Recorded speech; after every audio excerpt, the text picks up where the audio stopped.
Hello everyone, I am Wonder Maker, welcome to my channel. I have seen an electromagnetic catapult video posted by YouTuber Tom Stanton before.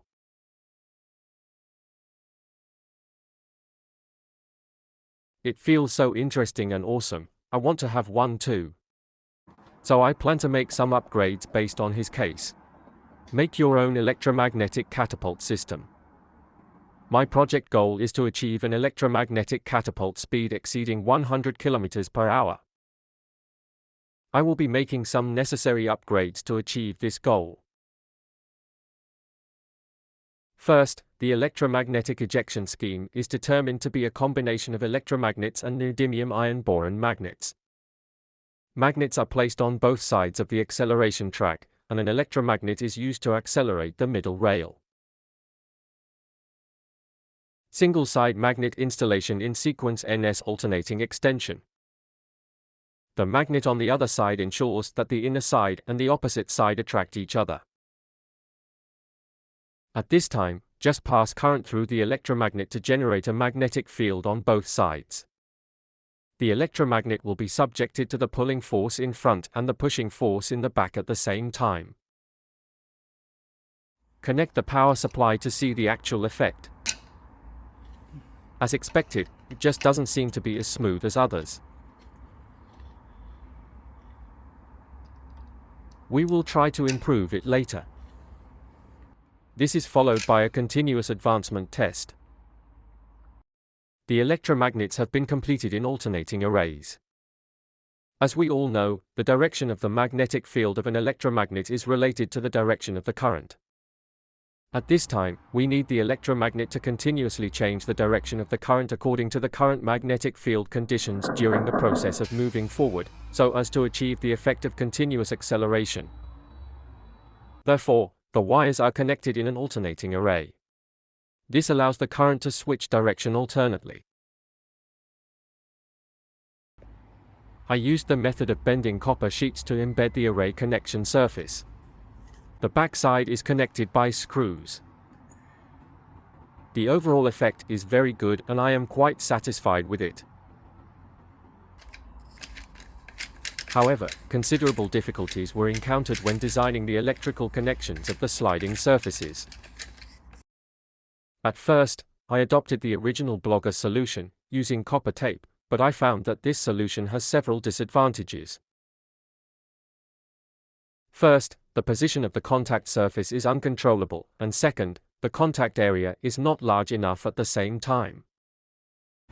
The most important thing is that the resistance is very large and very unstable. So I gave up this plan. Then I thought of the brushes in the motor, a connection method that can pass large currents and also has a lubricating effect. However, the results were not ideal.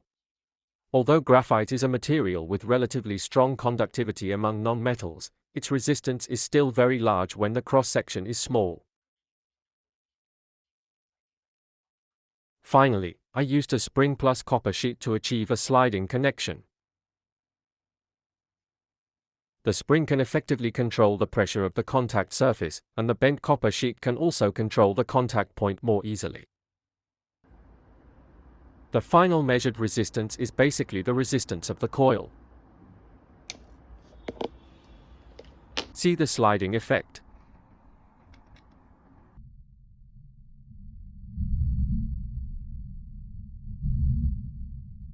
It's not very clear, but the contact effect is okay. The running distance seems not too far, and the resistance between the trolley and the slide rail is a bit large. Apply some lubricant to the car and try again.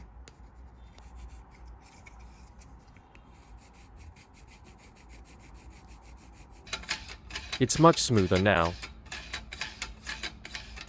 The driving distance has doubled. Then there are a lot of repeated specific operations. In order to achieve the final spark and lightning effect, the side walls were printed using transparent PETG. Cut copper sheets to a certain length. More than 100 It doesn't look like much, but it's very laborious to make. Drill a 4 mm mounting hole.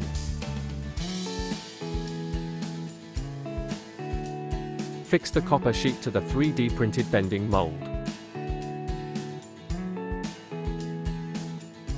Bending according to the contour.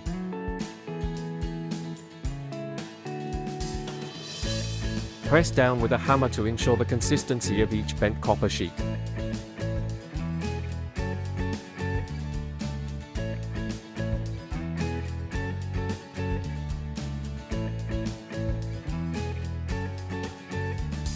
Install the built-in screws.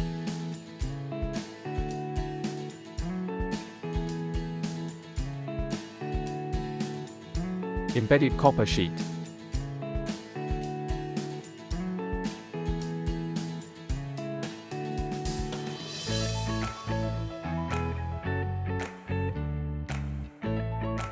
Finally, it's all done. Because it was hammered, it's very smooth overall. Then put the magnets in order alternately. It is recommended to set an even number of magnet installation positions for each module to facilitate subsequent installation.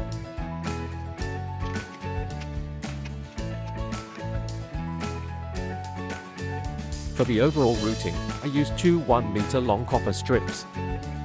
Drill the mounting holes according to the size of the copper sheet in front.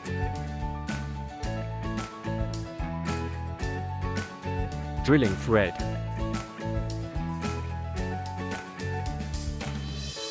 Fix the copper strip to the base. Then alternate the wiring and connect all the power cords.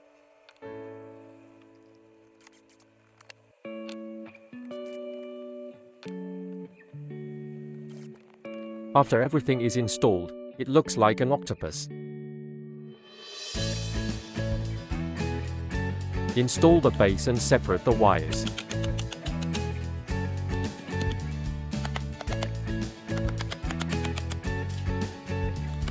Connect the wires to the array in the order described above.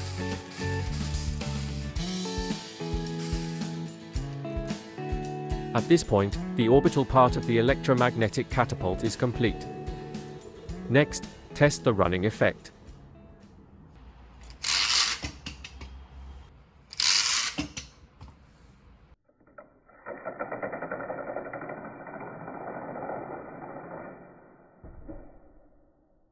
It ran successfully, but it didn't feel very fast, did it? That's because for safety reasons, a constant current source of 5V6A has been used for power supply. Now start to increase the intensity. 50 volt 2 farad capacitor installed. The power supply is pulled to the limit of 32 volts of the constant current source. Let's see how it works.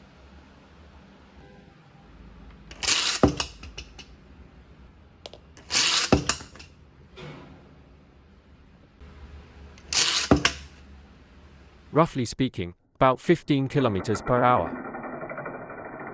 A little faster, but still far from the original blogger's 70 kilometers per hour, and even further from the goal. Slow down and watch, find out the reason. By observing the interval frames, it is found that except for the electromagnetic acceleration in the early stage, there is basically no further acceleration in the later stage.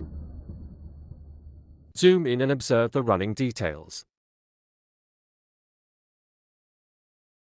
The contact is relatively good when the speed is slow in the early stage.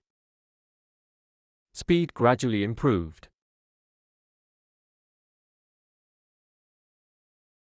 In the middle section, the enameled wire swings obviously, and the first contact is basically concentrated in the middle of the copper sheet. The contact at the exit stage is almost skipped, which is basically certain to be caused by poor contact caused by the jitter of the contact piece. It may be that the copper wire I used was too thick, and the connection position and the active position were together, which increased the swing. A whole piece of copper also reduces the probability of fault tolerance. In order to debug better later, I plan to install the monitoring module first. This is an infrared speed measurement module, placed every 10 centimeters.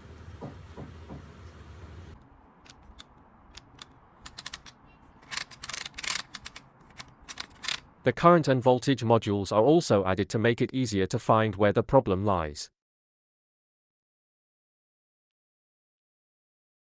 After I installed all the equipment, I ran several times in a row, and the current speed is about 25 kilometers per hour.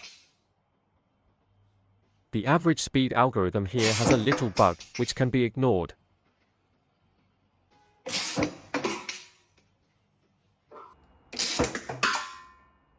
After looking at the real-time current and voltage, I have a 32-volt power supply plus capacitor configuration. The voltage at the outlet is still 24, which basically confirms that it is not a voltage problem. However, looking at the duty cycle of the current, we can see that the contact is very unstable at the later stage, resulting in a lack of power supply. So if you want to speed up, the next key thing is to solve the power contact problem. First, solve the problem of copper sheet swinging. I bought a bunch of battery springs online. Based on the principle that the more contacts, the greater the fault tolerance, I chose this 5-contact spring sheet. Make a simple mold and connect it.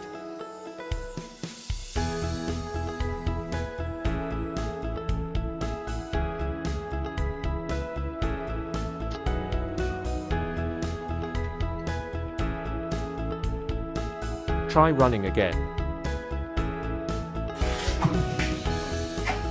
The speed reached 32 km per hour. The current output is significantly improved compared to before, and the voltage drop is also faster. But this is still a long way from our goal. I carefully observed my slide rail and found that in the middle of the 2 copper sheets, there would inevitably be dents and bulges due to the bending. This greatly increases the friction of sliding and causes the spring sheet to bounce continuously at high speeds.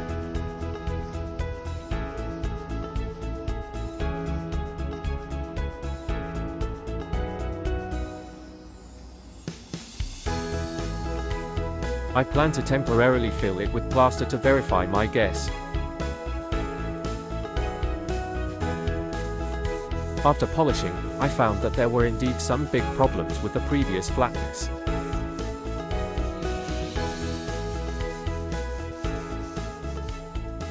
Cleaned it up, hopefully it will be a little faster this time.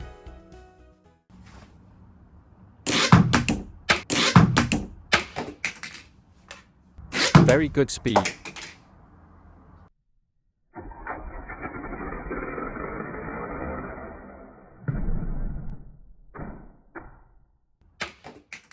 But the graph seems to be abnormal. The current line segment runs up.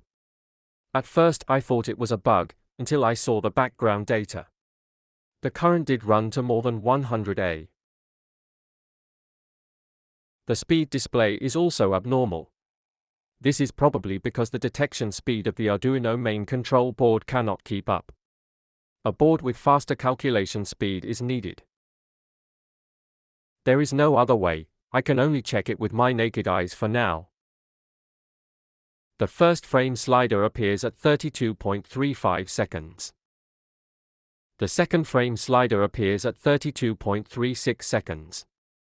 The duration is 0.01 seconds, which is about 34 centimeters, which is equivalent to about 122.4 kilometers per hour. Measure it again.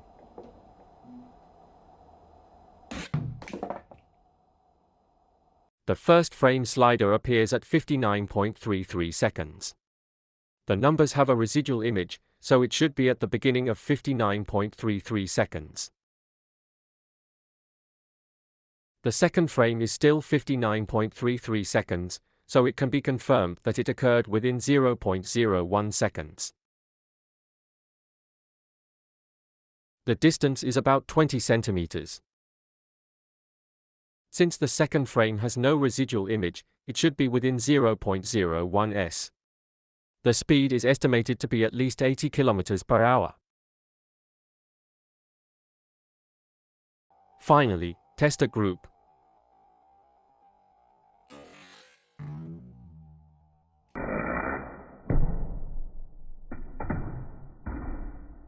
The first frame slider appears at 20.52 seconds. The numbers have a residual image, which is at the beginning of 20.52 seconds.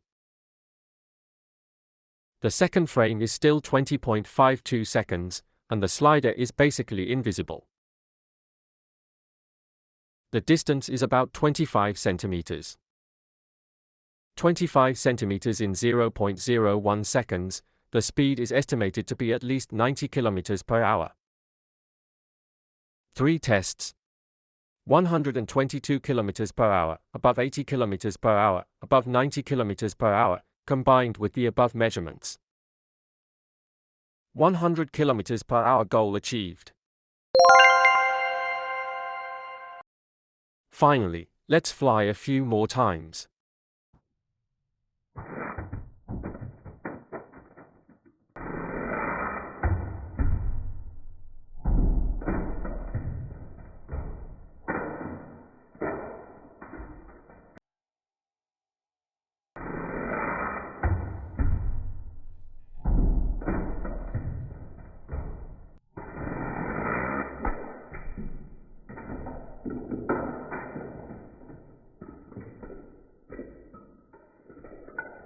If you like this channel, please follow me. In the next issue, I will upgrade the supporting power module and outdoor catapult aircraft.